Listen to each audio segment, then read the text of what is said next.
Welcome to Commander Central. Join us for another whirlwind adventure. No, that's not us. How's it? No, that's not us either. How do these shows start? You do this typically. You're the one in charge. All right. Well, I thought this was all missed, that you were going to start over. In my defense, we're only 53 shows in. Welcome to Commander Central. I am Dana. I'm Max. And I'm Chris. This is our 53rd show, which will be the first show of the second year we're doing this podcast. Woohoo! So that's ridiculous. A little bit. Yeah. So Max is going to go back through all the shows in iTunes and label them Season 1. We haven't changed much between Season 1 and Season 2. This was a short summer break, I guess. Yeah, right. There we go. So look forward to that next week. Today we're going to talk about the plans for the next year. I mean, this isn't going to be like a super structured show. We're going to do the usual stuff and have some mini topics at the end and kind of play it by ear because we've had a few structured shows in a row. And we kind of wanted to do one that was a little more freewheeling. So no more set reviews. Yes, please. Until Guilds of Ravnica. Right? Doesn't the spoilers come out in like 3 weeks or something? It's quick because there's some weird thing where they have to have spoilers out well ahead of time for the Pro Tour. No, so World Championship. Oh yeah, that's what it is. They will be the top 2 teams will be drafting Guilds of Ravnica on Friday, September 14th. So Wizards is full spoiling the whole set that day to the public, and they're shipping the teams like cases of the set so they have 24 hours to learn how to draft it. So there isn't going to be a spoiler week, I don't think. It's just going to be I think it will be closer to the set release where they'll do their normal articles like, this is why we designed stuff this way. This is the first story of the arc, but we'll get all 200 plus cards on the mothership on 9/14. And I would guess, based on the past with Ravnica, where we've had 10 guild leaders and 10 guild champions, there's 20 legends. I would guess that means because I think the third set's going to be a weird one. So I would guess we're going to have 40 legends spread between probably 2 sets. 3 sets, maybe? Maybe 3. But we only get half the guilds in the first set. Right. But get the other half in the second. So I bet we're going to I bet we get 20 legends. In the first set? In the first set. Jeez. Even at the very least, we will get 10. Sorry, I said 20. It's not that because it's 2 per guild. It's 2 per guild. So, but I bet we get 10 in this first set. Plus 5 planeswalkers. So we will have probably 2 shows worth of Ravnica stuff to talk about. At least. Yeah. Yay! So, but it's Ravnica. Like I'm looking forward to that. That'll be fun. It's my favorite plane. Azori still sucks. Yeah. So as you're saying, Dana. I'm done. Good. It's been nice 53 episodes, guys. Max is gone. That's how it ends. Not with a scream, but with a whimper. All right. That's a Cards Against Humanity card. That's a something. Yeah, it's a quote from something. Games we played this week. Max didn't play. I did not play. He had stuff going on, and Chris was mostly. Were you playing Modern again? No, I was deck building. And Scattergories. Oh, yeah, I ended up playing Scattergories I afterwards. love Scattergories. No, I was deck building for Two-Headed Giant Commander this weekend. Oh, that's right. Going through our decks and all that stuff. I played a couple games. My Arvad deck wound up winning 2 games. It's not a good deck, but it's a fine deck. It is a perfectly adequate deck. But I think I want to keep it because I need an adequate deck because I can't make it. There's only so much. Is all that it is. Yes, but there's only so much I can do with it. Like I can't. There's nothing I'm going to add to that deck that's going to make it super strong. Avacyn, Angel of Hope. Yeah, I guess. But even then, I don't think that's going to make it super strong. But she's an 8-drop. It's not like I'm going to get her out quickly or anything. You got to get your Avacyn, man. I guess right. Then the whole game changes. Just wait. So anyway, it's right. Just wait till I get my. So I think I'm going to keep the deck because when I can play against like newer players and not have to worry about doing the thing I usually do where I over tweak. I build a deck being like, hey, Sphinxes is going to be casual fun time, and it wound up making it into an actual like deck that's effective. I give them 6 months before that deck gets tweaked at the most. I don't think I can tweak it. I just don't know if I can tweak it. Is Orzhov one of the first 5 guilds in Ravnica this fall? We'll see. Right. I will get 2 new legends for it. I mean, yes, I won't be adding new legends, but there's only so much speed I can put in all legends Orzhov deck, so... He says that now, folks. Check back on episode 106. We will revisit this in a year from now and at episode 100 and see where it's at. But for now, I'm liking the deck. And I guess I'm the only person that's going to offer up an MVP card this week because you guys didn't play. But Urza's Ruinous Blast does work in that deck. I won wonder why. I won both games I played with it, and both times it was on the back of that card.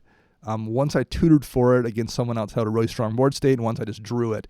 And both times it's like an Ingaruk's Wake or Plague Wind that hits the rest of their stuff too. It's almost like a Rift that they can't bounce back from, and none of my things go away. I'm like, oh man, I just lost a Mind Stone, and everything else stays in the field.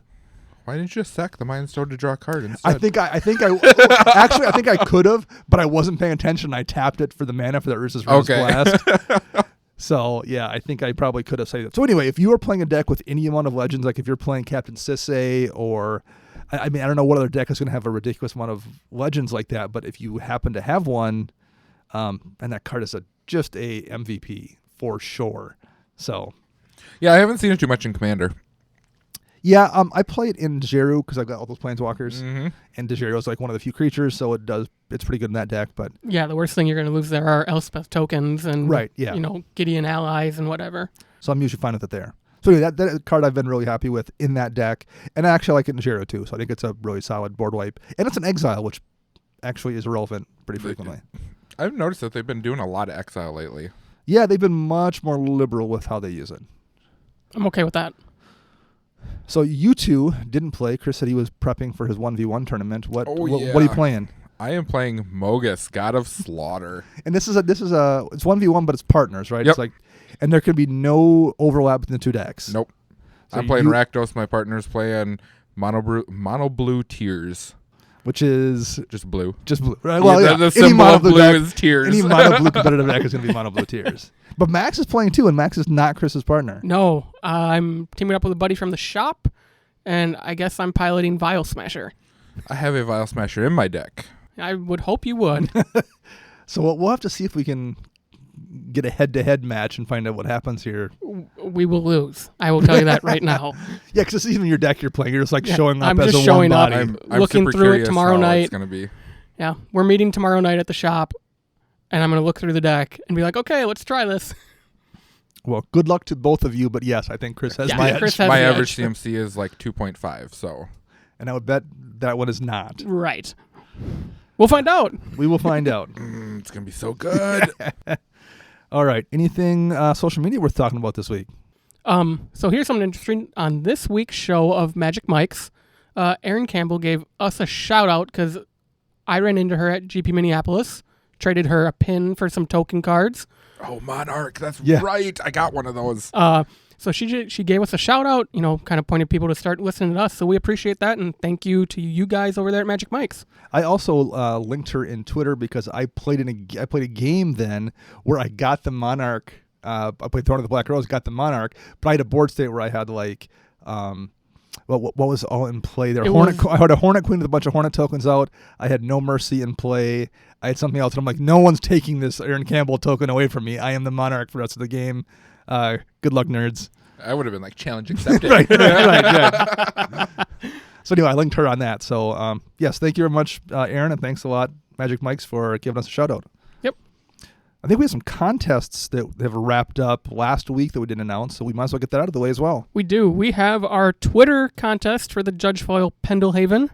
The winner of that is Jake, and his handle is @WhoIsJakeWright. So Jake, message us when you hear this, and if we don't hear from you, we will reach out to you to make sure we get a mailing address to get that card in the mail. Yes, indeed. For Patreon, we were giving away the Judge Foil Merchant Scroll, and that goes to Michael J. Hampton. I know the name, but I don't believe is he in our Slack? He is in our Slack. I think he's popped up like once. Okay. He's on the list of active users. Okay. I looked today. So thank you, everybody, and special thank you to Michael Peterson from Lodestone Coffee and Games, a friend of ours, for donating the cards to us to give away. Yeah, for sure. That was kind of an out of the blue thing. Like, messaged me on Facebook and was like, "Hey, you guys, you want a couple Judge Foils for your podcast?" And I'm like, "Sure," which is cool. Like, because Mike works, or he's like, I don't know what he does. He's like a consulting Magic player at Lodestone in Minneapolis, which is a really I'm not cool sure shop. what he does. I think he's. Well, I don't want asked, to pick on him or anything, but I think he's a professional Lego builder. 'Cause every time I see a Facebook post from him, it's like, bought a new Lego set. I really hope he gets the 40,000 piece Hogwarts castle. He was working on, it was at the Millennium Falcon for quite a while. Yeah, because he would take it in spurts because there was like, I think for that or the Death Star, whichever one he was doing, there was like 80 bags in the box. Yeah, it was insane. Yeah, so he's like, oh, 1 bag a day. But before moving to the cities, he lived in Eau Claire, so we all knew him from the shop here, and that was super, super cool of him to hook us up with those cards. We could give them away to you guys. Yep. While we're talking Patreon, we have 2 new people to announce. The first being Mason Talley, and the second being, and I'm apologizing now because I'm going to butcher this name, Amin Periste? That sounds right-ish. I believe his Twitter handle is Amin_P. Yeah. So thank you guys for supporting us. And, thank you very much. We really appreciate that. We also have a new contest for the month of August. So for our August giveaways on Twitter, we are going to use hashtag CMDRBDAY, so CMDRBDay. So in order to get entered, we're changing this up a little bit. As long as you retweet any of our tweets where we use that hashtag, yes, you get an entry to win the monthly prize on Twitter. And the monthly prize this month for Twitter, we have a really, this is odd, we have a copy of Inquest magazine from 1999 that is still sealed in its plastic bag, but, now that's fine, that's kind of a weird thing to give away, but it comes with, in the bag, a gold-bordered promo copy of Force of Will. Wow. Which is like sleeve play. It's a gold border, so some people might have an issue with that some places. But I've seen plenty of people playing gold border cards. I think Force sells for roughly like $20 online, this version of it. There we go. So it is a real legit like Magic card. I think it's from the World Championship decks essentially, but this issue of Inquest came with the Force of Will for some reason. So we have that magazine still sealed in plastic with a copy of that World Championship gold border Force of Will. That's awesome. With the awesome Tracy Nielsen original art that should be on a red card, but somehow was on a blue card instead. So that is our Twitter giveaway. Awesome. So for Patreon, if you become a patron supporter by September 1st, you will automatically be entered. And of course, the $4 levels and higher the $5 levels and higher get double entries. Yes. You will be entered to win one of the sealed Commander 18 precons. We don't know which one yet. We don't know which one, and we want to say thank you to our local game store, D20 Gaming, here in Eau Claire, for generously donating one of the decks. Yes, thank you guys very much. We talked to them about it this week. They're going to hook us up with a deck to give away to you fine people on Patreon. And it's just a great store to play in general. We are there Tuesday nights playing Commander if you are ever near Eau Claire, Wisconsin, which several people have came through looking for us to play on Tuesdays. So Tuesday night's Commander night, and we are almost always there. I can't think of the last time. All 3 of us weren't. I mean, this week Max wasn't there, but like there's usually at least 2 of us there. They would be confused if we were not there on Tuesday, if somebody wasn't there at least. Well, Savannah has finally gotten used to me showing up on other days that aren't Tuesday. Right. You know, I used to wonder, like, why are you here on Wednesday, Max? Or is something wrong with the calendar? You're not supposed to be here on Saturdays. Go home. Right. Okay, fine. I won't spend my money here. I throw you 2 under the bus. You're repeatedly. right. Like people are like, oh yeah, what do you think about like pulling some cards out of a Commander deck? And I'm like, oh, you see those 2 guys over there? They have a podcast about that. Go ask them. I don't know those 2, but you pretend you know nothing about it. I like that. But wait, there's more. There's more. There is more. There's more because you told me there's more, but I literally don't remember what that more is. So I'm also excited as I've forgotten what it is. I just don't know in general. Right. This is fine. It's okay. It's a surprise for both of us. We will be placing an order for our brand new Commander Central playmats. Oh, that's right. Next week. Yes, indeed. So, along with the Commander 18 precon, a lucky patron supporter will be the first one, besides us 3, to receive a Commander Central playmat. Nice. So, that's awesome. We will, when those get in, we'll take pictures, share them all around, but we're ordering them next week. Yeah. So they should hopefully be here by the end of August. Fantastic. I'm pumped for that. Awesome. I'm excited for that. I am too. Now I have to go find another playmat tube, though. I ran out. I'm actually one behind. Are you? I got my EDH Rec 1 in Vegas and forgot to buy a tube for it. So now I'm going to need to buy 2 playmat tubes. Yeah. Where would be a good place on the interwebs to buy a playmat tube, Max? Well, Dana, you can probably head over to flipsidegaming.com and use promo code CMDR when you check out, and you get 10% off site-wide, and they do free shipping in the U.S. So that's super cool. Yes, it is. And it helps us out too. See, you can tell we've been doing this for a full year because we can actually segue into topics now versus me just saying, okay, let's do this thing now. It's still not great, but it's better than it was. Right. Don't listen to him. You wouldn't believe the amount of times we have to pause. Right, exactly. Okay. Before we move on to the mini topics, there's one brief thing I want to address. We got a little bit of feedback from people about our responses to C18. And we got a couple of comments actually talking about how positive we were about it because somebody said they were glad to see we were positive and had a good attitude about the cards that were good in it. And I think generally we were positive. Yep. Now I will say conversely, there's a lot of content creators that weren't nearly so positive. One example I'm going to briefly use here is the Legendary Creature podcast. We played with those guys in Vegas, but their most recent show is essentially them not liking Commander 18 for about an hour. And they go into, and they're not just like mad for no reason. They explain what they were upset about in great detail, and they have really good reasons for what they didn't like about it. Here's the thing, though. I don't disagree with them necessarily either. I don't think they made any points that were wrong. It's just they were looking at it from the point of view of these are the things we didn't like that should have been better, whereas we were kind of mainly focusing on the things we did like. Right. So I think there are some definite flaws with C18. I think the thing that needs to be remembered about like C18, C17, any of that, is that these are pre-constructed decks meant for new players. They're not meant for us seasoned players. They aren't. They aren't. Like, we are supposed to buy singles, I guess. Even though I bought the decks this time and will probably continue to do that every year. I mean, I think they aren't meant for us, for sure. No. Now, do I think it would maybe make sense to throw a little more value in the deck so people do buy it? Like, I would think from a business standpoint, you would want to hit as many quadrants as you can, sell it to new players, but also make the old players chase it as well. But for whatever reason, they're not doing that. They decided not to do that. And I'm assuming Wizards knows more about that than I do. God, I hope so. Right. They for their own good, they better.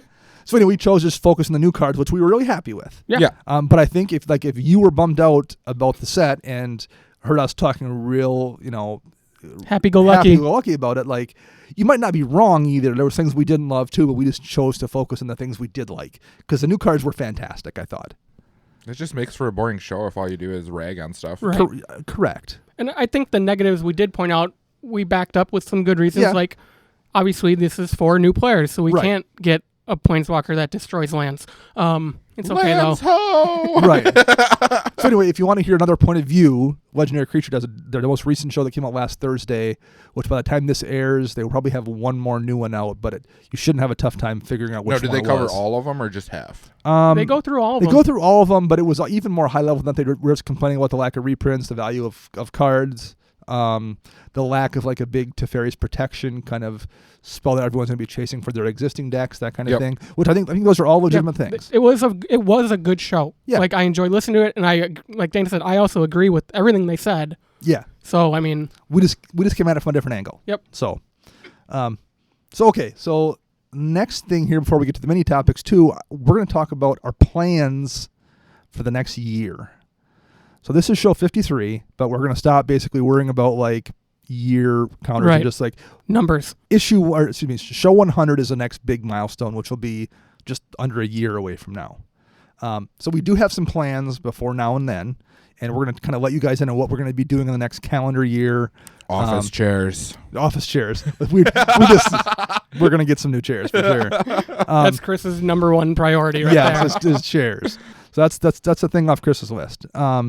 So I think the first thing I might as well start with is we get a lot of comments on the YouTube videos about us not having any cards or graphics on the YouTube video. I think we want to try to fix that over the course of the next year. But I think our definite end goal here is just to move to video entirely. The podcast will still exist as a podcast, but we're just going to record ourselves recording the podcast and use it on YouTube as well. Yep. So our plan right now is for episode 100, which is a long ways away, but we want to spend the time between now and then figuring out how to do video and edit video and be happy with our ability to put out that kind of a show. This is going to be awesome. So, yeah. They get to watch my transformations from winter mode to summer Right. mode. As the beard grows really long and the hair gets really long, and all of a sudden, it must be summer there because now his beard's gone and he's got short hair. So I think that's going to be, that's our plan, is to have our first video episode on episode 100 and then basically be doing video from that point going forward. Not just video, but maybe live shows. Yeah, we're also going to try over the course of this year, before we get to that point, doing some just basically live broadcasts as well. I'm not sure if we're going to do this on Twitch or how we're going to do them. Can I get a button to anytime anyone cusses, I can go beep? Yeah, we'll probably have to. We're actually pretty good. Max doesn't have to edit too much swearing out. We usually don't swear too much. We don't say the really bad words. I got to actually gleefully enjoy being able to swear on Brainstorm Brewery last week. I was like, I'm on BSB. I'm going to actually swear a little bit. So that shouldn't be too bad. So yeah, that's also part of the plan, is to do a few live shows, because basically if we're going to record video, we're probably going to mostly be doing it live anyway. Right. So why not put it on Twitch? Yeah. And it's not going to change the podcast either. The podcast will just be the audio stream from that. It's not going to be any different for the most part. It might be a little bit less edited. Right. Similar to what all the other content creators you are probably listening to already. Command Zone, Magic Mike's, BSB. Yes. They all do video and they just port the audio into a file. Yeah. So the audio end isn't going to change, but we're also going to add the video component because that's just a huge audience. People have asked for that, and that's kind of the next evolution, I think, for most shows anyway. So that is on the docket. Also, we want to add more guests. We had one guest. We did the show with Patrick Cipolla, which is kind of our test to see how we can handle it. Aside from our year in review when we... Oh, yeah, that's right. I forgot about that. And I think we'll do that again, too. That was a fun show. Our tech wasn't that great. We kind of winged recording it, so we'll probably try to do a better job recording it this year as well. But that was fun. We'll do that again. We had Patrick on, and I thought that went pretty well. So we're going to get some more guests. We have a few people in mind that we won't spoil now, but we're going to do a few more guests this year as well. We want to go to more events this year. I'm sure Vegas is on the docket again. I know it is because I've got plane ticket money set aside already for Vegas. Don't worry, I'm talking to my wife about Chris it. And Chris is going to be there. I've got faith, Chris. I'm trying. All right. I can fit you in a luggage bag. Just hold your breath while it goes through security. See, I'd be fine with that. I don't know if you can carry me, though. Right, yeah, that might be tricky. There we go. I'll pay the Delta driver to put you on the baggage just cart. one wheel. It's like one of those shopping carts with a stuck no. wheel. So it's gonna be a rough ride to the airport. But so we'll definitely be going to Vegas. But we're gonna try to hit more stuff, whether it's in Milwaukee or Chicago or someplace. So we're gonna definitely try to get to one or two more events between now and then, I think, as well. We always try to do the Minneapolis stuff because it's an hour away for us. I would imagine that's probably done now because they've had 2 events in the last 3 weeks. There is a Star City Games in Minneapolis in November. Okay, cool. We'll definitely go to that. So that's on the docket, is to hit a few more things publicly like that as well. So, because we definitely need to get a game in Minneapolis with Jeremiah, who we missed at GP. So we'll definitely have to get together with him and play. Sad thing is, game. all these big events that you guys want to go to, I'm gonna want to play in the main event. You want to go to playing. That's fine. You can represent. That's why you got to go to the limited ones where you don't want to play limited and just play EDH all day with us. Yeah, that's true. So what else we got on the plan for the year? Is that most of it? I think that's most of it. Okay, cool. So yeah, live show this year and video by episode 100. I'm actually looking forward to that. That'll be fun. Got to practice not scratching my butt on camera. Right, exactly. And I have to wear pants. Yeah, that's not gonna be fun. Well, we don't. Well, if we get a desk, I'm gonna do little subtle hints. I think when you guys are talking between each other, I'm gonna look at the camera and make faces. And we'll get if we get the right desk, we don't have to wear pants. True. Problem solved. Just need a great big drape. Right. Exactly. Yeah. Exactly. Okay. So mini topics rather than a big show topic. We're gonna talk a bunch of small things that probably weren't big enough for an individual show. And we'll start with one that Chris brought up 2 weeks ago that you asked about cycling lands. Yes, I did, indeed. And we had a ton of feedback from people. So why don't you read the ones that you want to read here? So basically, I'm not going to read them all word for word. I'm going to send a thank you out to Henry Stukenberg, Angelo Guerrera. If I butchered that, I'm sorry. I can't roll my R's. Right. I'm assuming it's a rolled R. Yes, I would guess. Rafael Garcia and EDH Academy. I'm not sure exactly who runs They're EDH. They're a podcast. I'm not sure the guys' names that are doing it either. They were queued up today on my walk, and I didn't listen to it because I got back just as CCO was finishing. So I will listen to their newest show tomorrow. Yep, yeah, I wasn't sure who it was. So everyone on there, whoever Yes. was messaging about that, awesome, thank you. So basically, in a nutshell, they all said that they're starting to use them a little bit more. Okay. Especially the fetchable ones, because they serve a dual Sure. purpose. Yeah. You know, if you draw them and you want to cycle them, whatever. If not, you can fetch them, Right. end step or whatever.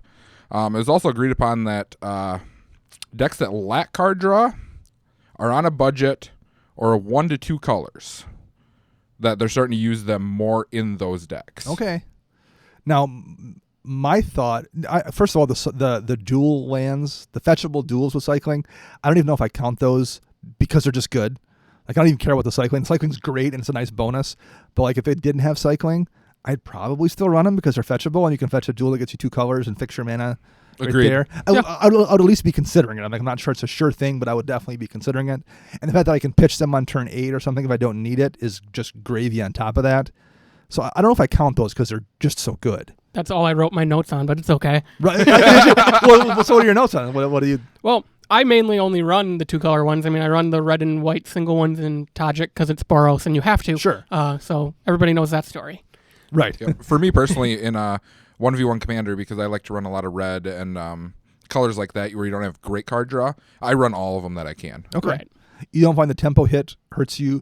You find the draw is worth more than the tempo hit. Yes. Okay, interesting. Because especially in my mono red, I'm trying to kill as fast as possible. So if I spend 2 mana on turn 3 with 1 mana up to cycle a land and hit a lightning bolt to bolt you in the face for 3, that's worth it for completely you. fine with me. Okay, interesting. So pretty much what I just wrote down is I run the green-white one and the blue-white one, and then I run the green-white and green-red one in decks. Okay. So in my 2-color decks, if they're in my opening hand, I typically maul them away. Okay. Because I don't want that tempo hit, and I really don't want to be holding on to a cycling land Sure. for later use. I mean, if it's like my second mulligan in there in my hand, I'm going to keep it because I don't want Right. to go down to 6 or 5 even. I don't fetch them with Skyshroud Claim or a fetch land Okay. because I have other options. Right, I have yeah. my good dual lands, I'll call them. But I mean, if anything, if I draw them late game, that's great. I cycle them, but I'm really strategic with them on how I keep them in my opening hands or when to get them. I think for how about the 1-color ones that are like the Secluded Steep? Secluded Steep, the greatest land ever printed. It is the greatest card in Magic's history. Yeah. I run those in Tajik, but not in Dramoka or Brago. And or that's just Gahiji. because your Boros is so desperate for draw Right. that if you draw them on turn 8, you go gladly spend 2 to pitch 1. Right. A lot of times Okay. in Boros decks, your curve is so low that it's fine to pitch those lands because you don't actually need the extra land drops. Right. Okay. And worst case, you bring it back with Sun Titan if you have nothing else to grab. That's a Yep. good point. I didn't think of that with Sun Titan for sure. Well, I think that brings up the next point is I think if you have something extra that interacts with them beyond just pitching them to draw, that's when you really have to consider them. So like if you're playing Gitrog Monster or something where I would For suggest sure you run there. all of them. including Well- the new desert set cycle. yeah, or Multani where Multani gets bigger including lands in your graveyard. Well, there you're like, well, I might as well draw a card and give Multani +1/+1 for every time you pitch a land. And you're mono green, so you can afford to have a few extra ETB tapped lands in that Multani deck. So I think if there's something else that interacts with them, I think they're definitely worth it. But I think we're all kind of on the same page. If you're playing a non-Boros 2-color deck that doesn't need The draw. the draw because of some other weird interaction like Gitrog Monster, you probably don't run them, right? Unless you're probably Not usually. unless you're on a really tight budget, maybe. Yeah. Yeah, I did like that. One of the people mentioned about budget, and that really seems like Yes. a good idea for a budget deck because they're extremely cheap and they have versatility. Yeah. Yep. Whereas I'd rather run them coming into play tapped than play, say, a Guildgate or something because I'm getting Right. dual versatility out of the two And the of them. Guildgate's always just going to be what it is, whereas that Yep. gives you the option late game to get rid of it if you've just drawn 3 cards off something else. Yeah, I'm on board with that. Please, no Guildgates in the new Ravnica, please. We should. They'll be crushed guild gates. You're right. Yeah. Okay, that's topic 1. Topic 2. Changes you're making in response to C18, if any. So this was inspired by, I remember last year having the conversation about all the flip lands in Ixalan. And like, oh man, do I need to start running a few more land removal spells or land removal lands because those are so good. And I did. I went from 2 to 3 land removal lands in my deck, unless the deck happened to have a couple other spells that hit lands. I stayed at 2, but I added a few more, and I don't really regret that. I mean, I've seen enough flipped Growing Rights, and I've seen enough Storm the Vaults that have been flipped that if I just had to be dealt with, or I was going to lose a game. In addition, roughly at the same time in the last year, people we play with have been like, I finally decided to go buy a Guy's Cradle. And now we're going to see, I would bet, a lot of people picking up Sarah's Sanctums for these new Enchantress decks. So again, I'm waiting for that card to spike. Yeah, well, it already has popped up a little bit, but yeah, I once those decks get in people's hands, the next week will be interesting for even things like Replenish or Academy Rector. Anyway, so is there anything you guys are changing based on C18 or even this year in general? Like we had the lands last year to hit kind of a critical mass. Is there anything that you've changed your building around based on new stuff this year?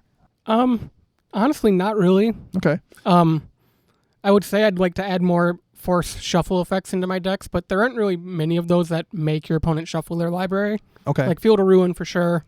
Oh, for your opponent. For my opponent. Okay, because I thought for you, I was like, you could stop being a idealist and just run off-color fetches. True, yeah. That's actually good, though, because there's so much top deck manipulation right. In this set. Being able to screw that up for somebody with the Field of Ruin is not a bad idea. Because they have to search no matter what. And Dean Goody made a really good point of Commander Time, the Commander Time podcast about that. Because one of the things that always kind of bugged me about Field of Ruin, looking at it, was like, well, I'm giving 2 people lands. I don't want to do that. But he made the point, yeah, but if you're using a strip mine, you're losing a land. There's no difference between giving someone a land and losing one yourself. Basic, so and it's a basic, right? If you're blowing it, you're getting rid of something that's a threat. Now you run the risk of helping someone fix. Yep. Like I'm hitting this person's Guy's Cradle, which I had to do, but I'm also helping that person fix their mana base in their 5-color deck or something. Yep. But I still think that's a really good point that there's not a lot of difference there. So I think Dean was absolutely right to point that out. I think Field of Ruin is a much better card in EDH than I maybe thought at first. So that's a good call. I like that. Field of Ruin maybe as your 3rd land removal land, just to screw with people who run top or Keranos or anything like that. Let alone the new Esper deck where all that stuff is playing with the top of your library. I like that. I didn't think of that. That's cool. My other thing, because our local shop has a lot of gods in it, whether it's the new ones from Amonkhet or the ones from Theros. So, like I said, I'm going to start trying Deicide as a removal spell in a lot of my white decks. It is 1 and a white for an instant. Exile target enchantment. So right there's some enchantment removal. So you can always hit an enchantment with a worst case. If the exiled card is a god, search its controller's graveyard, hand, and library for any number of cards with that same name, exile them, and that player shuffles his library. So this card is doing what I just said. I want to force someone to shuffle their library. And you're exiling an enchantment. I'm exiling an enchantment, and if it's a god, because we have a lot of those floating around our shop, not the Amonkhet ones at least, it'll get rid of that too. So... Interesting. For 2 mana, instant speed, it's worth a try, I think. Sure. Mm-hmm. Yeah, instant speed makes a big difference there as well. And the art's awesome. It is. It's not bad at all. Anything for you, Chris? Although you haven't been playing a ton with new stuff. This is one of them that I seriously sat down and thought about quite hard. For C18, really nothing is making me want to change. Okay. In general, though, I believe that my decks are too detuned lately. Okay. Compared to, what was that? A few years ago, we all discussed that our decks were getting too powerful, so we started pulling them back a little bit. Yeah. So all my decks are still pulled back. And lately, I've been running into people when I sit down at random games that are they're ungodly powerful decks. And it's like, okay, so I'm going to up the power of my decks. Okay. I'm still going to leave one that's just kind of whatever, have fun deck, but a couple of my other ones are going to become super tweaked to deal with other people who are playing those type of decks. And not necessarily like CDH level, like win turn 3, but like you want to be able to control a game if you have to. Yeah. I mean, that's like, we'll take Alesha, for instance. I pulled out the Entomb and Reanimate out of there. Those are going back in now. Mm-hmm. You know, I'm going to set it up where I can do what I want to do when I want to do it, that kind of stuff. And that's still perfectly fair in that deck. Yeah. I mean, I'm a huge fan of that Alesha deck. I like it a lot. Yep. Well, okay, interesting. The one for me, although now I'm really thinking about Field of Ruin. It's a really good card. Yeah. is I added Back to Nature to a couple of decks, which is an instant speed, destroy all enchantments for a couple of reasons. Number one, it's a little bit meta-y because we've just had like 3 people build Enchantress decks in the last 3 months. One was an Abzan Carador Enchantress deck. There's a Karametra Enchantress deck, and there's one other one. In addition to just people had there's a couple that were already there. And now we were really hyped about that enchantment, the Bant Enchantress deck. And a bunch of people keep talking about that too. So I just think the amount of Enchantress decks I'm going to see in the shop, both from people that had already built different ones and new ones coming in, I just think I need to sweep enchantments because Sterling Grove I've seen enough, and Privileged Position and Asceticism. There's just too many times when like single target removal doesn't get it done, either because it's protected or because they've played 7 enchantments in the last 2 turns. Well, like, you just got to sweep it. Not only that, but a card like that's really good if you're playing against 3 other people. One guy's got Phyrexian Arena, one guy's got Mirari's Wake, and one guy's got like a Banishing Light hitting something. Yours, you're just like, I'm just going to deal with it. And it's instant speed and it's 2 mana, and I can do it on anyone else's turn too. I can like wait till it comes back around until everyone else plays their enchantments for the turn, and then do it and start with a clean board on my turn. So I've added that to at least 2 decks. I also added Pier's Whim to 1 deck, Tamina and Den deck, number 1, because it ramps in that deck, which it wants to, but it makes everyone sack an enchantment as well. So I just like that. It hits everybody. That's pretty good value as well. So I'm kind of keeping an eye on enchantments in particular right now. Cool. Yeah, I mean, that makes sense. I mean, I even brought up that I wanted to build the enchantment creature deck, and that's going to just hose me. That's just a board wipe in general. Yeah, right. So I don't think it's ever going to be a bad card, and it's going to save me. It already has. I played it 2 weeks ago. 2 weeks ago, and it saved me in a game. And you actually, it wasn't even against you. It was against the Abzan Enchantress deck. I think you hit one of my things. And I wound up just collateral damaging you, but it was also a good enchantment of yours that I hit. Mm-hmm. So I've been happy with that. So that will kind of segue into the next one, because this is actually another deck change I've been making, but this is worth talking about all by itself. So in the past, we've talked about like when you build a deck, you want to make sure you have some amount of draw or ramp. You want to have, creatures, presumably. You want to have board wipes of some amount to deal with problems, like removal or hate. You want to have win conditions. So in the last several months, I've kind of came to realize there's one more category of cards I want in my deck, and that's protection cards for my board state, preferably at instant speed. And the reason I've realized this is, number one, I've started running Heroic Intervention in at least 1 deck, but Max has... Let's be real here, Max. Let's be honest. You've screwed me over too many times to count in your Dramoka deck when I've board wiped, and you're like, Eerie Interlude or whatever, or whatever it is. You use Eerie Interlude. You use Ghostway in Brago. I have both of those. Yep. And my thought process prior to that, because I knew those cards existed, and I knew Heroic Intervention's a great card, but my thought, particularly like in a blue or white deck or something, was, well, I'll just counterspell the board wipe. It was seeing you do that enough times to me that I realized, well, the one thing better than counterspelling a board wipe is letting it go off and killing everything but your stuff. Yep. Oh, yeah. And we said in the interim as well, Tavarious Protectionist came out, and that is almost always a game-changing card as well. Because someone thinks they're going to do a huge game-changing thing, and they're just like, nah, I'm cool. I'll be over here. See you next turn with all my dudes. That was a nice pickup, and I put in Dramoka. It's saved me a couple times already.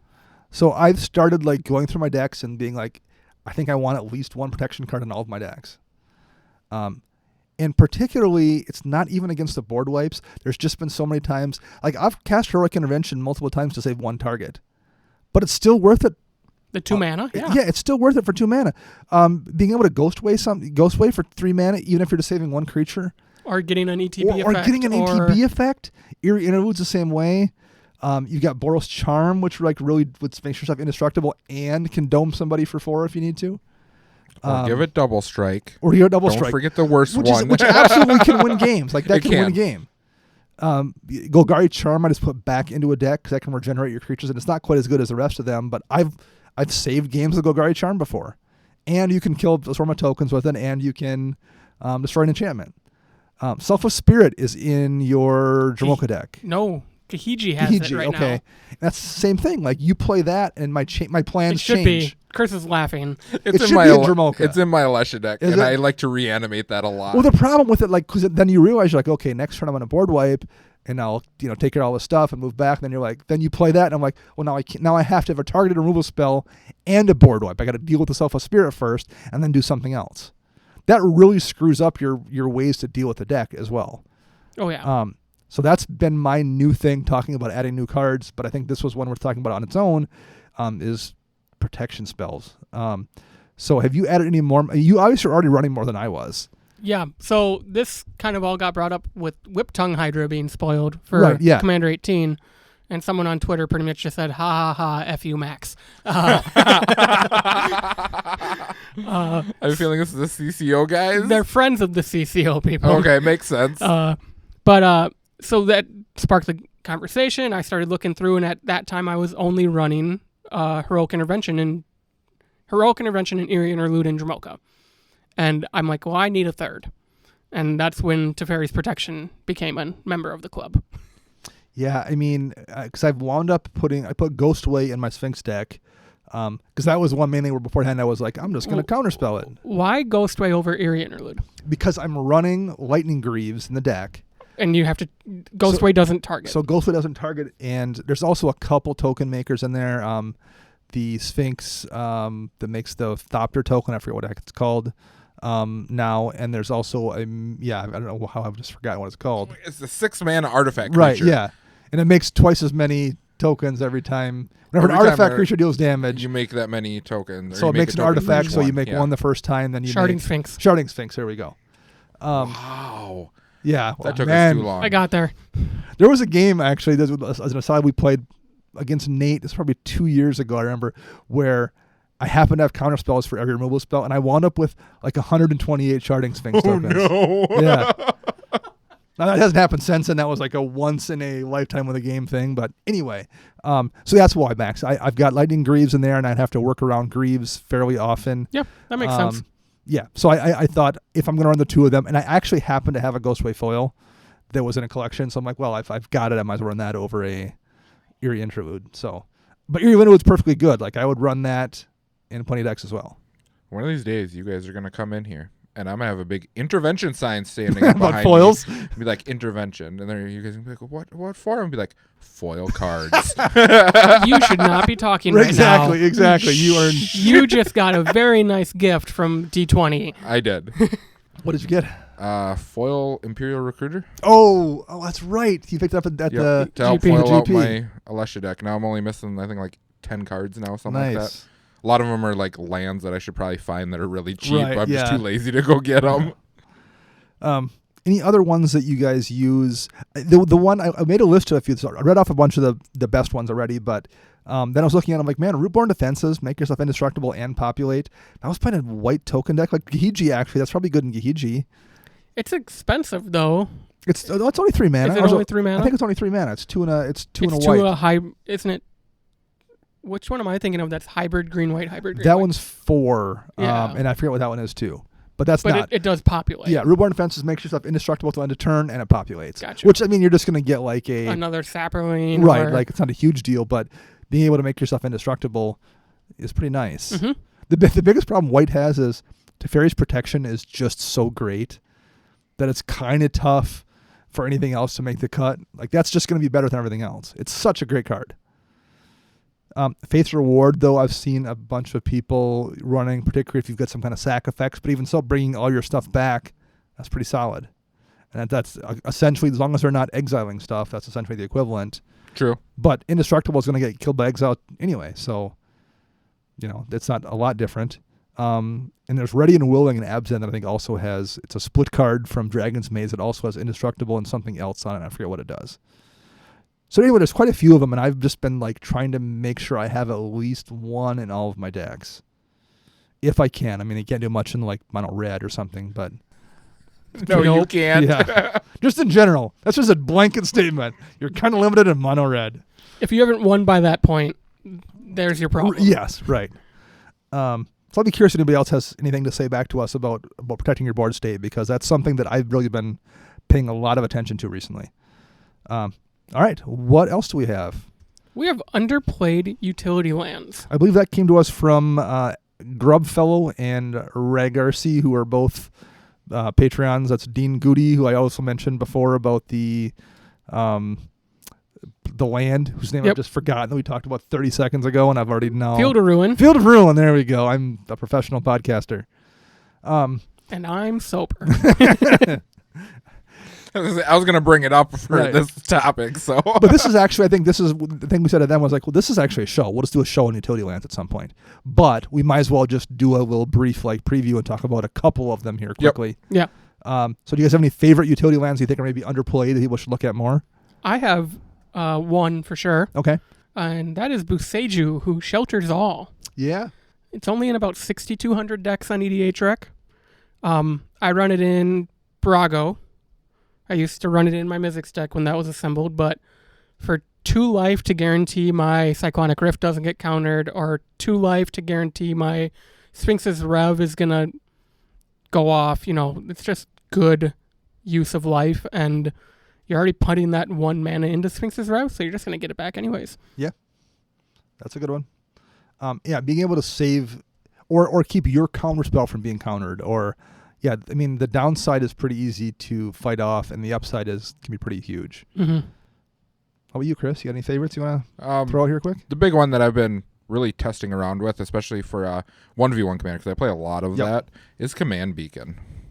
Yeah. Now, see, I've never played Command Beacon. I remember looking at it thinking, save some command text here or there. That's fine. I don't really care that much about it. So why do you like it? Tell me about it. Like, sell me on Command Beacon. Because it's clearly a popular card, but I've just never kind of got it. I just had this argument with someone Did last you? night in Slack. This is going to cause an argument. Well, why don't I bring it up and I'll read it. Were out you to on the everybody. anti or the pro Command Beacon side, Max? I was more questioning, why are you running it in your deck when your commander is only 3 mana? Maybe there the thought process is you're going to recast it so many times that you're eventually going to have like an 8-mana tax or 10-mana tax. The answer was, we have a lot of targeted removal in our meta, and So they always hit the okay. commander. Sure, that makes sense. There's also a little bit of a Gitrog monster factor there, where there's some decks where putting that card in the yard is probably Great. worth it as well. Whether it's, I think Frail Ace cares about that, or not Frail Ace, Titania. Titania, yeah. All right, All right. Chris, So you want me to try and... sell me on it. Okay, so this is for 1v1, Yep. basically. Now, multiplayer, not so much, because we've talked about that before, where your deck doesn't revolve around your commander too much. Yeah. In 1v1, your deck really revolves around Okay. your commander. So let's take a Kess deck, for instance. You need Kess, Right. and a lot of other decks are playing so much removal that they will just destroy it repeatedly, and once your commander's offline, you just lose. So once it's up to like 10 mana, 12 mana to cast, Yep. that's impossible to redo. And a lot of decks we're not playing like your heavy cost ramp cards. Like for like a mono green, like I played against a Savala combo deck, and he doesn't run Skyshadow Claim, doesn't Sure. run Cultivate, any of that. So if Savala comes out on turn 3 or earlier, once it dies, he usually doesn't have the mana to recast it. Okay, So he has to have her survive and then go to town with that. gotcha. Whereas if you can just pop it, bring it back, go to town. Sure. Yep. That makes sense there, for sure.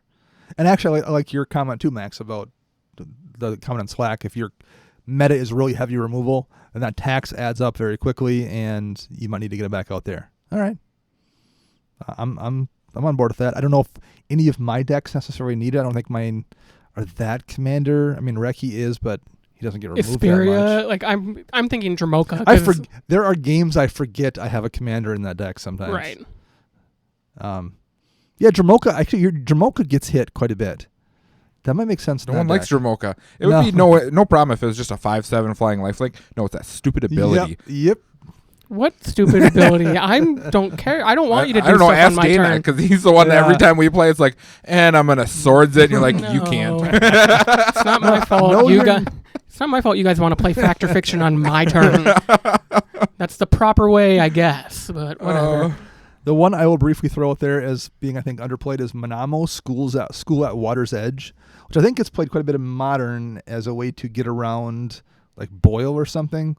It's ran in a few decks to not have things that like counter islands, because it comes I'm into trying play. to think of what it is, what they're playing it in. Because it comes into play untapped, and taps for a blue. It's a legendary land, and you can spend a blue and tap it to untap target legendary permanent, not even just creature, legendary permanent. So the reason I think it's probably underplayed is if you've got a blue commander that attacks, and you're not playing a deck that gives vigilance easily, having a land that doesn't have much in the way of downside. 1 mana to untap your commander. 1 mana untap your commander as a blocker, and maybe have someone forget that you can do that, because very frequently people are just not gonna. You'll play a Manamo and they'll forget about it, and 3 turns later they'll swing in and you can untap your commander and eat their attacking creature. But if you've got, there's also a ton of blue stuff that has tap activated abilities. So I think this is probably in a lot of really obvious decks, like people playing Arcanus the Omnipotent are probably running this because they want to tap Arcanus and untap him, or Mariki, where they want to untap her to take another creature. But I think even if you're not playing something super obvious, I probably should put this in my Sphinx deck, because none of them have tap activated abilities, but there's just not much downside, and I guarantee you now and then I'll catch somebody off guard by freeing up a blocker, or save myself by having a blocker. And there's just no real downside to doing that, and there's plenty upside. So that's my one utility line I want to talk about too, but I think we'll do a whole show on this. I think we did it way back with the CMC. I agree, because there's quite a few other ones that I wouldn't mind talking about. All right, what is next in the docket? Figuring out a rough mana base. That came from Angel Guerrera, who we mentioned before. So, is there any like generic rough things that you guys have for your mana base? And I think he was basically saying, in a 5-color deck, is there some rough number you always use, or is there some rough number we always start with? Is there anything you guys, or do you just eyeball it? 35, 37. One of those two, or something in between. 35, 1 to 2, 37 plus for 3 to 4 color decks. Okay. And that's how I start. Yeah, I do 35, 36, and then 37 for anything 3 or more colors. I think Nate Burgess from Command Time, and I'll find the information out and I'll link it next week in the show notes. Nate actually has a formula he's used where he's like, okay, you start with 40 lands, and then you subtract a land for each color, or whatever it is. If it's a 5-color deck, you subtract 1. If it's a 1-color deck, you subtract 5 or something. And then for each mana rock, you do something else. And for each mana dork, you do something else. So he actually has a formula he goes through and figures it out. So I will post that. I'm not sure if that's a little bit too rigid for me, but like, it's interesting anyway, so I'll put that out there. And I kind of do the same thing. I start, like if I'm at 3 or more, I start at like 37. And if I'm at 2 or 1, I'll start at 36 or 35. And then kind of tweak from there, but that's usually roughly where it stays. It's hard to really set a basic as to how you're going to do it, because it all depends on how the deck's supposed to be played. Right. Yep. But even then, like, because I've heard that thing before, well, my curve is really low, so I'm only running 31 lands or something. Yeah, but you still need probably 3 of them in your opening hand, or at least 2 in your opening hand and a draw source or something to be able to actually do anything in the first place. Yeah, because I think it is in a 60-card deck, if you run 22 lands, the probability of having 3 lands in your opening hand's like 90% or something like that. We were doing the math the other night with that for Modern. Sure. And so I guess in a 100-card deck, you up it? I don't know the math. I'm not a mathematician. Nor am I. But that always feels like if I'm much less than 35, I feel like I just have those games where I start with a 2-land hand and then go, I'll probably draw 1, but you don't for 4 turns. Because that does happen sometimes when you're in just adding 1 or 2 lands up to like 36 or 37 makes a big difference. It does. I mean, but then you got to go into the mana rocks and your ramp cards, and I mean, it's just hard to give. And maybe if you've got every single 0, 1, and 2 drop mana rock in the game, then you can get away with 30, 1 lands or something. Because I think for my 1v1 partner, I think he's running 29 lands. Wow. Eesh. But that's also a game though, like where if you don't have a good opening hand, you're probably in rough shape anyway.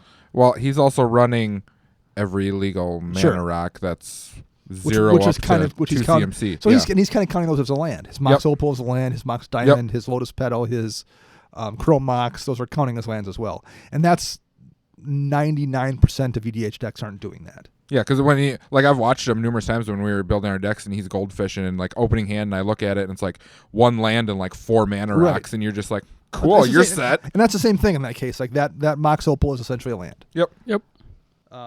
Yeah, no, I get that.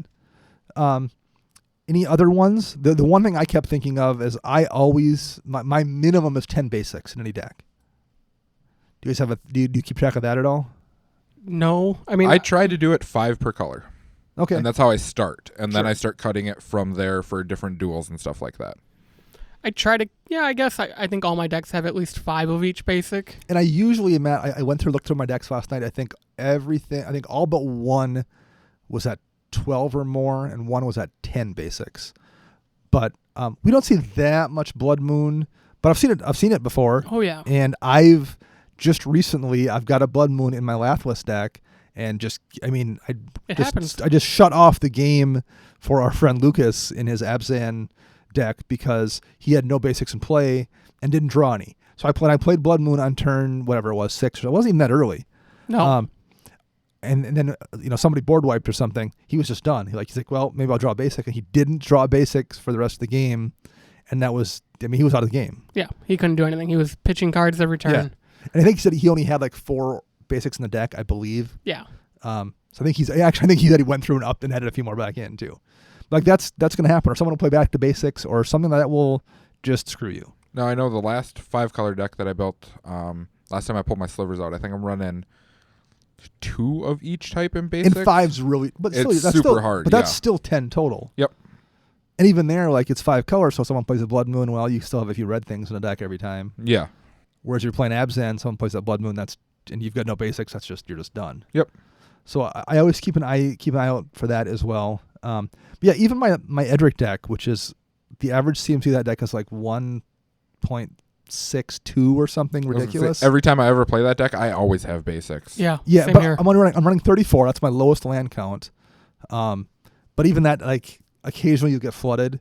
But I also never get screwed in that opening. I always can play Edric on turn 3 at least, and I always can kick it off because I just can't. I don't want to be mulling down to 4 cards. That's no fun either. Mm-hmm.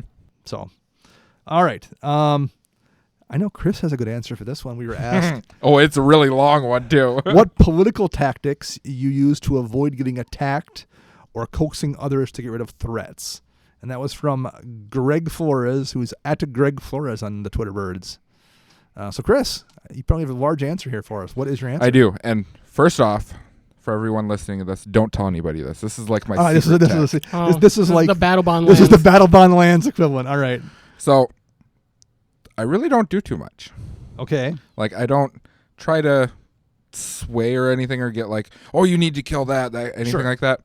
So basically what I do is I let the game play out. And then I inform people, like, it's kind of a mistake, that's going to cause you an issue later on, Sure. trying to twist it in their favor. Okay. And then let them do what they're going to do. So then another mistake happens, and I point that one out again to them. And then another mistake happens, and we end up losing the game. So I remember these moments. And next time we play, I subtly hint at them. So, like big picture, you're like, last time I played with this person, they met this, killed them. Yep. So for the next game, you remember that. Oh, Yep. wow. And so I'll subtly point out and be like, oh, you remember that when we were playing against so-and-so or whatever, and, you didn't listen to me on Right. that? That didn't turn out so well, did it? And they're like, oh, yeah. And I'm like, well, maybe we should go this route with it. And they're like, okay, yeah, let's do this. And then I twist the game in my favor. So don't tell anybody I do this because it's a big mind game that I play. I like that. So, people have finally started listening to you.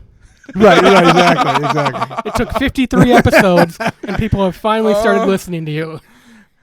Oh. Yeah, that was my big thing. Is like, no one listens to me. You should just listen to me. I'm trying to tell you. Because I've been on the end of these, like, hey, remember last time Max did XYZ? We need to kill Max first.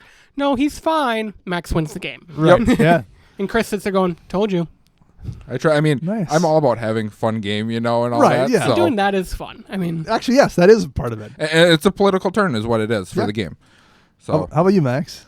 I kind of took the inverse of this question, and I just kind of went with the know what you're walking into. If you're going to Okay, sit yeah. down with Atraxa, you're going to get hit.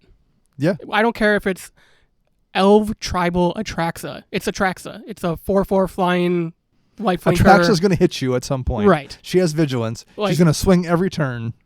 Like, I complain about it, but I know when I pull Brago out, I'm the number one target at the table. Sure. Until someone does something worse than I do. I went through the same exact thing when I was generous and told you guys that I was building Narset equipment. You guys like, oh yeah, okay, yeah, we'll go easy on you. First game I pull it out, I get nuked out, and I'm like, I told you, I literally showed you guys the cards in the deck. This is all that it's gonna do. I talked about that today too. Yeah. But otherwise, just like Chris said, lay low. Don't do something blatantly obvious like I'm going to play out my entire hand and have this awesome board state because you're just painting a target on your back. You know, like Chris said, just keep talking. I also find that helps a lot. Like keep people talking so they, for lack of better words, aren't paying attention. Sure. Yeah. The big thing I like to do is when someone attacks me, I just look at them and be like, it's a mistake to attack me. Don't you see all, like, that guy's got like 30 things out. Mm-hmm. They're like, oh, well, no, you don't have anyone to attack. I'm like, okay, yeah, that's cool. I'll take my damage. And I'm like, I'll remember this for next time. Sure. And next time you do it and you end up losing, be like, see, should have attacked him. I tried warning you. Chris pulls out this leather-bound, tattered notebook and a pen, and he writes your name in it for a payback. Enemies list in blood. I'm in there like 12 times, I think. I got a couple here. The first one I'll mention, I don't necessarily sandbag in games, although I occasionally do. Occasionally. We've been playing long enough with you to know better. 7 years. But I will say this, one thing I definitely do when I build decks and play is I am very conscious of not being the scariest thing on the table.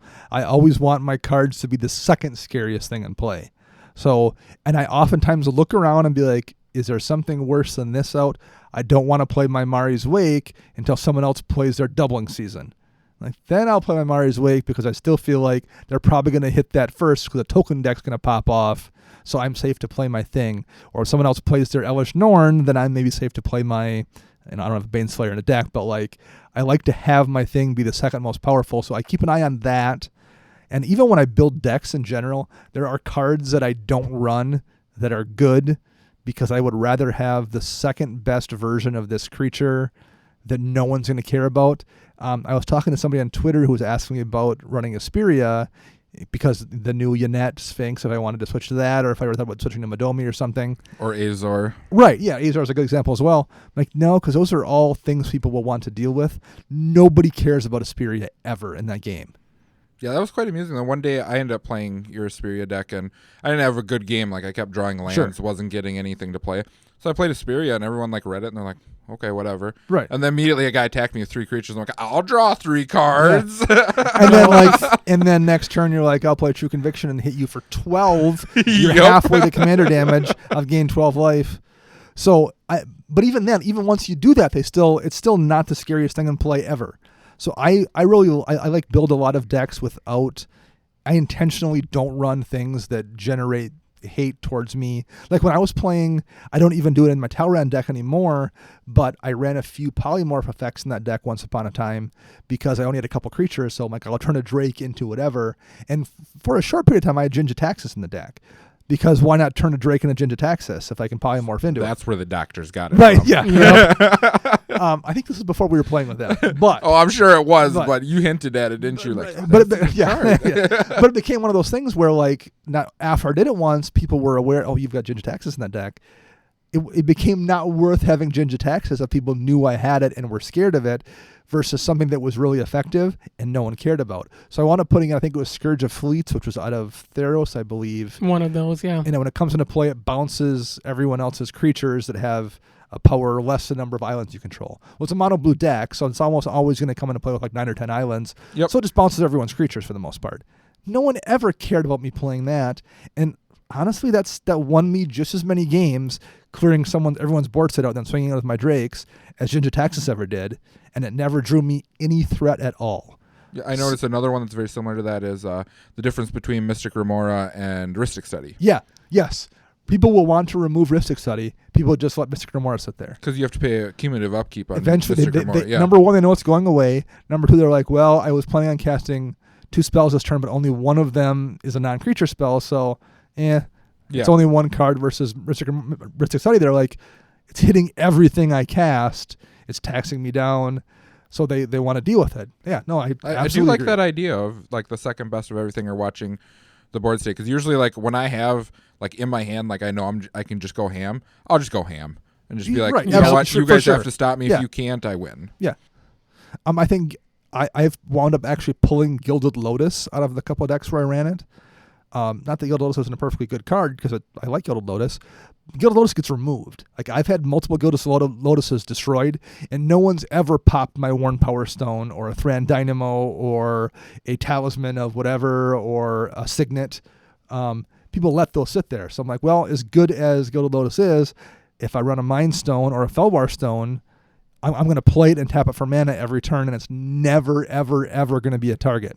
Yeah, most people don't remove signets or anything. No. A lot of people target Soul Ring, and Soul it Ring gets absolutely baffles me. I'm like, okay, if you want to waste your removal on that, and when usually there's much better. And usually by the time they're able to target Soul Ring, the damage is done. Yeah, if someone plays Soul Ring on turn 1, it doesn't matter when you remove it; its damage is already done. Yeah. No, I agree with that one. Max is looking thoughtful It here. baffles me that people find Gilded Lotus a threat. Well, and that's a different argument. Well, see, I don't consider it a threat. I consider it. So they invested 5 mana into it to create 3. If I can get rid of it before they get any more use out of it, they wasted pretty much time walk. It's maybe a good trade. Yeah. But I agree. I don't think I don't. Different argument, different episode. Oh, I think maybe the one thing I would say I remember. We've mentioned our friend Frank before. He doesn't play much anymore, but when he had that Thraxamundar zombie deck, he had a Gilded Lotus in there, and I remember always keeping an eye on the Gilded Lotus because that pushed him over the top of getting Thrax out. Like, normally I'd be looking at his deck, I'm like, okay, he ramped once, but Thrax is still 3 turns off. I'm fine. And then Gilded Lotus comes out, and I'm like, oh, now it's a next turn Thrax. I got to either have removal for Thrax or remove the Gilded Lotus and buy myself 2 more turns. So speaking of political things, Frank was one who was very guilty of this, of being, I don't want to blatantly call him a liar, but a deceiver of players whenever he plays his Gave deck. It's just a 1/1 token. Just a little token. Just a little thing. Yeah. And I don't consider him, lying about it or anything. It's just that people don't understand what happens when a swarm of like 12 of them come out. Right, yeah. Oh, I'm just going to play Hellish Nord now. Right. Good game. Here's an Eldrazi Monument and a Beastmaster Ascension. Yeah, well, I think actually, though, that's one of the things I'll mention next is I think you have to be consistent, too. If you never talk about anything in one game, all of a sudden you're like, I want to take everyone's attention away from me, so that thing over there is super scary, guys. Look at it. No one's going to be fooled. But I think if you regularly are pointing things out and being like, oh, man, we need to deal with that Peril of Lives, or that's going to get out of control, even if you don't really care, maybe, I think if you point things out regularly, then when you actually have one you need to have gone, because next turn you're going to play a bunch of stuff and Hellish Norn's going to ruin your plans by killing all those tokens, you need to do it consistently so when you actually kind of make the misdirect, it doesn't stand out. Well, that's something that I've done a lot, and I've watched you guys do it too. They look over at you. How much mana you got open? I have 1 white mana open. And they're just like, oh. Yep. And usually I can back up that bluff when I was going. I was like, 1 white mana. Okay, I'll attack you. Okay, I'm swords in it. Get it out of here. And the power of amount of mana screws with people, because people will say, how much mana do you have? And I just have to say, I have Rift mana. And right, it changes what they're doing. And don't get me wrong, I do this with Dramoka, and it's still, they know I don't have Rift, but they're like, wait, what? You're relating something to Cyclonic Rift in this deck. I shouldn't swing at you. What could it be? Yeah. Yep. Dr. Mike bought himself 2 turns in a game, and I did wind up winning it, but he bought himself 2 turns this week in a game when he had 1 card in hand. So he wasn't like he was bluffing to bluff, but it made sense because he had no answers. But he had 7 mana free, and he left his 7 mana prominently free in a blue deck. He had no other plays. But I didn't attack him for 2 turns. I hit everyone else first. I made him the 3rd one I killed because I'm like, well, I don't think he'll Rift if I kill this person. And then I'm like, okay, well, now he might. I think he might have it, so I'll hit this person. And I'm like, okay, you let me kill him. Like, he's got it now because he's gonna wait. You got it. He's gonna wait till I go for the kill, and he's gonna pop it. But I'm like, I have no choice. If he's got it, I gotta see it now. So I was talking to him, and he's like, no, I don't have anything.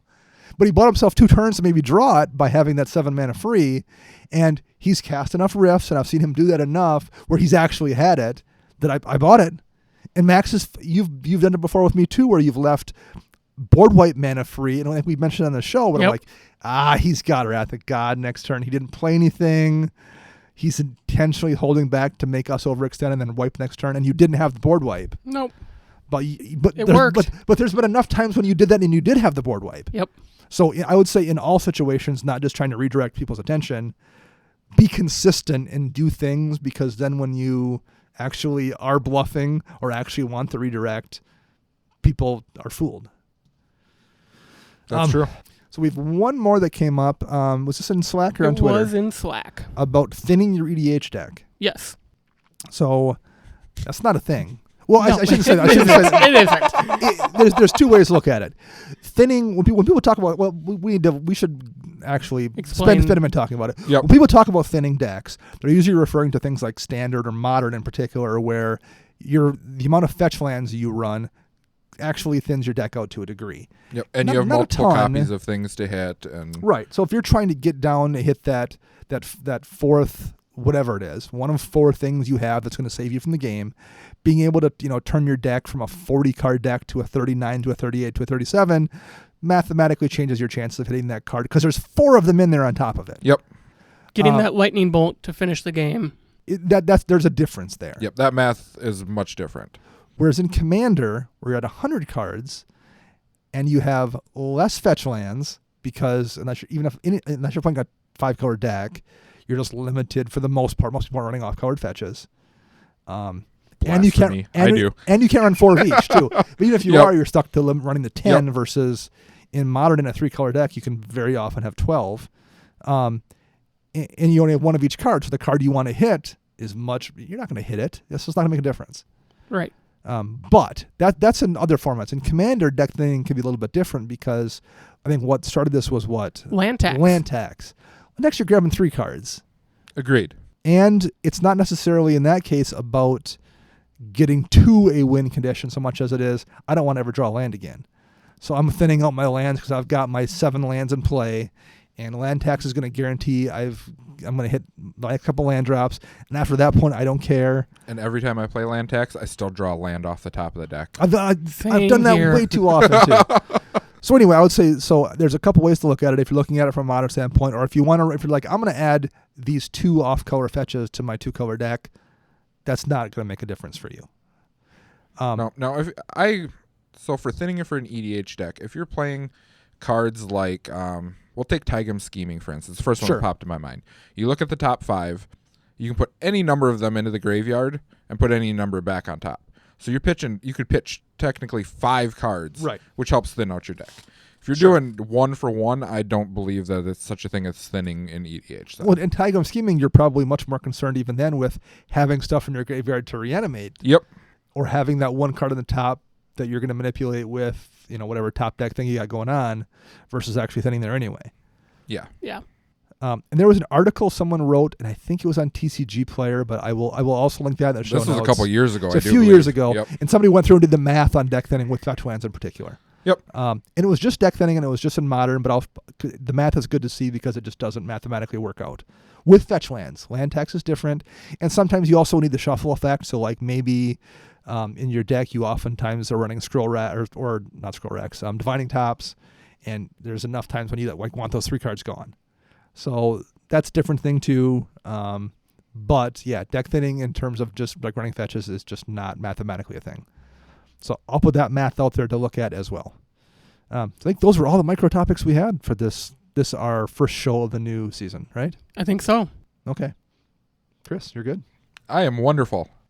Are we hyped for the new year, for the next year of the show? Moving into video? Hell yeah.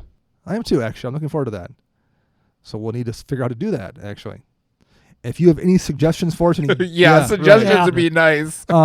Yeah, actually, if you have like an experience and want to like give us some tips, we'd love to hear that. If you have ideas for guests we should have on the show, people you want to hear from, get a hold of us that way. Let us know on Twitter. If you have just suggestions for show topics, because we're gonna have a stretch there from after Ravnica until The next Ravnica set. I think there's nothing new coming out from the end of September to roughly the middle of January that we know of. So we're gonna have 10-ish to 12 shows in there to probably not do set reviews, to do whatever stuff we want to do, which I'm looking forward to that as well. So we'll take suggestions for that as well. Awesome.